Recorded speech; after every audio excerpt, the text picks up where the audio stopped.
വടിച്ചെടുക്കുന്നത്. റെസ്റ്റോറന്റിലേക്ക് പോയി കിട്ടുന്ന കോംപ്ലിമെന്റ് വടിച്ച് തിന്നൂലേ? സെൻഗീർക്കാരന്റെ കോംപ്ലിമെന്റാ വടിച്ചെടുക്കുന്നത്, കുപ്പി വടിച്ചെടുക്കുന്നതാ. നമ്മളെ സാധനം ഞാൻ വീഡിയോ ഇടണ്ടത് തീർന്ന്. ഞാൻ പഴയ കുപ്പി ഉണ്ടോന്നുണ്ട് കഴിഞ്ഞ് ഞാൻ യൂസ് ചെയ്യുന്ന കുപ്പി കേട്ടോ. അത് ഇത് വടിച്ചങ്ങ് നിറച്ചില്ലേക്ക്. ബിസ്മില്ല. എത്ര കൊല്ലം ബൈക്കുള്ള? 20 കൊല്ലം. പറഞ്ഞില്ല വീഡിയോ എടുക്കണ്ടെന്ന് പറഞ്ഞത് കാരണം അതാ, സാധനം തീർന്നില്ലേ. ഇനിയിപ്പോ ഇത് ഉണ്ടാക്കൂല. 20 കൊല്ലം കഴിയണ്ടേ?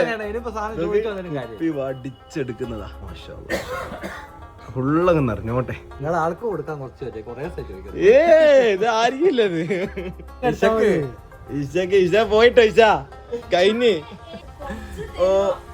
ഒരു കരക്കലും ഇല്ല. ഈ വെല്ല വിട്ടോ. എനിക്ക് വേണ്ട ഇല്ല ഓക്കെ വേണ്ടാറ്. ഇല്ല ഓക്കെ വേണ്ട. ഓള് പിണങ്ങി. എന്താ മൊത്തം ഇഷ്ടം. ഇഷക്ക് കുറച്ച് തേക്കാൻ തരാം. അങ്ങനെ പറയില്ല. ഒരു ചെറിയ കുപ്പി ഇഷക്ക് വെച്ചു കൊടുത്താ ഇഷക്ക് അത് കുപ്പി വടിക്കുന്ന. അതിലുണ്ടെങ്കിൽ അടി കൂടെ നോക്കണ്ട. ഇത് കഴിഞ്ഞില്ലേ. ഇങ്ങനെ ഒരു മാസ്റ്റർ പീസ് കിട്ടണമെങ്കിൽ 20 കൊല്ലം കഴിയുന്നായിരുന്നു. ഇത് പുതിയതാ? ഇത് വേറെ മൂഡ് നോട്ടെ. ഇതിന്റെ ഇത് വേറെ ഏതാ? Black Musk. ഇതെല്ലാം കൂടിയിട്ടാണ് മിക്സ് ചെയ്യുന്നത്. ഇഷ ഹാപ്പി അല്ലേ? കിട്ടിയില്ലേ? ഓ ഇഷക്കഥ ഊറ്റുന്ന അള്ളാഹാണ് എന്നെ ഇവിടെ എത്തിച്ചെന്ന് പറഞ്ഞ പറയുമ്പോ പറഞ്ഞ സമയത്ത് എടുക്കണം. ഇതൊക്കെ ഡിമാൻഡ് ഉള്ള സാധനം. പറ്റിച്ചെടുക്കുന്ന സാധനം അതന്നെ. അതല്ലേ വടിഞ്ഞു പോയത്. ഇതിപ്പോ ഇങ്ങനെ കുപ്പിയിലാന്ന് 20,000 30,000 ആവും കേട്ടോ. വടിച്ചെടുക്കുന്നതാ.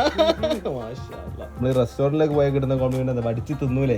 അതുമാതിരി ഇതാ സെൻഗീർക്കാരന്റെ കോംപ്ലിമെന്റ് കുപ്പി വടിച്ചെടുക്കുന്നതാ. മനസ്സിലായില്ലേ? കരിയണ്ട. എത്ര കിട്ടി?